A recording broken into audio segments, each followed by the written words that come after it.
Hi. On September the 7th, 2014, in an article in the Daily Mail, the famous physicist Professor Stephen Hawking warned that according to his calculations, the planet we're living in is unstable and therefore might collapse. This news, unsurprisingly, sent the media world into a buzz. Dr. Joseph Licken, a theoretical physicist at the University of Chicago, confirmed Professor Hawking's findings when he said, if you use all the physics that we know now and you do what you think is a straightforward calculation, it is bad news, and it may be that the universe we live in is inherently unstable. We're sort of right on the edge where the universe can last for a long time, but eventually it should go boom. There's no principle that we know of that would put us right on the edge. Dr. Benjamin Allenat, a theoretical physicist at the University of Cambridge, further elaborates on the reason for this instability when he talks about a particular particle that exists in the universe called the Higgs boson particle. The observed 126 giga-electron-volts Higgs boson mass seems to imply the universe does not exist in the lowest possible energy state, but is in fact positioned in a slightly unusual place. If the Higgs boson mass were really 127 giga-electron-volts and the top mass were a little lower than its most likely value, then actually the universe would be completely stable and the vacuum would be in the true minimum. Meaning that under the simplest assumptions, the measured mass of Higgs could mean that the universe is unstable and destined to fall apart. So basically, according to numerous physicists, careful calculations and computations, we're all doomed. The Quran, which dates back 1400 years ago, substantiates the predictions and calculations of physicists such as Hawking, Licken and Allenach. The potential of the universe collapsing and being wiped out is real.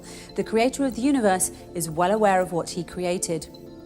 But it's not all bad news. The Quran then goes on to assure us that God prevents the universe from collapse when he writes in the Quran, God holds the heaven from falling on the earth. Furthermore, the Quran states that God prevents the universe from being wiped out. God holds the heavens and the earth lest they are wiped out. So what will the end of the world look like exactly, and what part do the Higgs boson particles play in all this? In 1960, the British scientist Peter Higgs predicted the existence of tiny particles that we cannot see, but that are, in fact, in us and all around us. These particles are responsible for giving objects their mass and explain why particles have the mass that they do. Without Higgs boson, you and I and everything we see around us would have no mass and therefore would not be able to exist. The other physicists at that time also agreed with Mr. Higgs that this particle exists, as he had sound calculations to prove his theory, and they called these subatomic particles Higgs particles, after Peter Higgs. On March the 14th, 2013, about half a century after it was first predicted, scientists at CERN, the European Organisation for Nuclear Research, tentatively confirmed they have found the Higgs boson particle, and the Nobel Prize in Physics was subsequently awarded jointly to Peter Higgs and his colleague François Englert. In order to discover the subatomic Higgs particle, CERN had built a Large Hadron Collider at the cost of about $10 billion to simulate the conditions of the formation of the universe. In 1993, a group of British physicists went to the UK Science Minister at the time, William Waldegrave, to ask if he could help fund the building of the Large Hadron Collider in order to help prove the existence of the Higgs particle. Having no clue what they were talking about, Mr. Waldegrave announced he would award a vintage bottle of champagne to the physicist who came up with the best way to explain the Higgs field and the Higgs boson to the general public. And it was Professor David Miller who took home the prize with his famous analogy. Imagine a cocktail party of political party workers who are uniformly distributed across the floor, all talking to their nearest neighbours. If the ex-Prime Minister Margaret Thatcher enters the room, many of the workers will run toward her and form a cluster around her.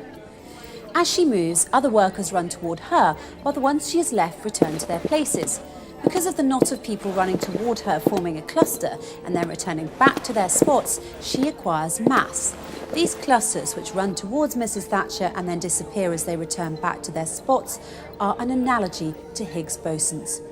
So if that's the Higgs field, how does the Higgs boson fit into all of this? Let's pretend our crowd of partygoers is uniformly spread across the room. Now consider a rumour passing through our room full of people. Those near the door run to hear it first and cluster together to get the details. Then they return to their original spots and tell their neighbours, who then run and cluster together to hear it too. Then they return to their original spots and tell their next neighbours, and so on. The result will be a wave of clusters running across the room that disappear as soon as they run. These clusters are an analogy to Higgs bosons. So to summarise, Higgs boson is an elusive subatomic particle that we can't see, but can see how it gives particles substance or mass. It's essentially what gives shape, size and mass to everything that exists. But the problem is that the Higgs particle that the LHC had found possesses a mass of approximately 126 giga-electron volts, and this has made physicists rather nervous because they believe it should be 127. According to physicists such as Stephen Hawking, Joseph Litton and Benjamin Allenach, this discrepancy could very well mean the collapse of the universe and everything in it, including you and I, as everything will become massless. And they are not alone in their assertions.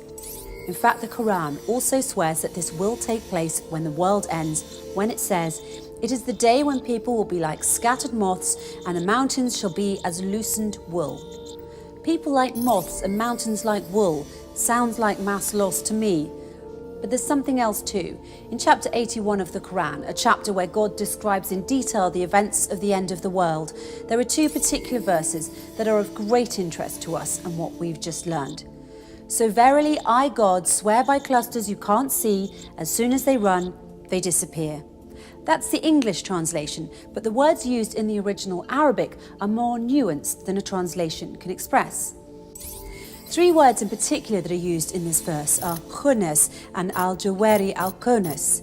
Khunes refers to something invisible, and al-jawari means something that is running. Al-kunes refers to something that disappears and returns back to its original spot. So if you put the three words together, we're talking about invisible clusters that run and that disappear almost as soon as they appear. Almost as soon as they start running, they stop and disappear. So what are these clusters that the Quran is describing?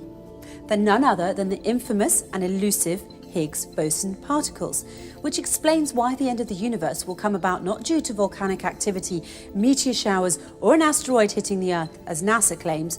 The universe will end due to mass loss.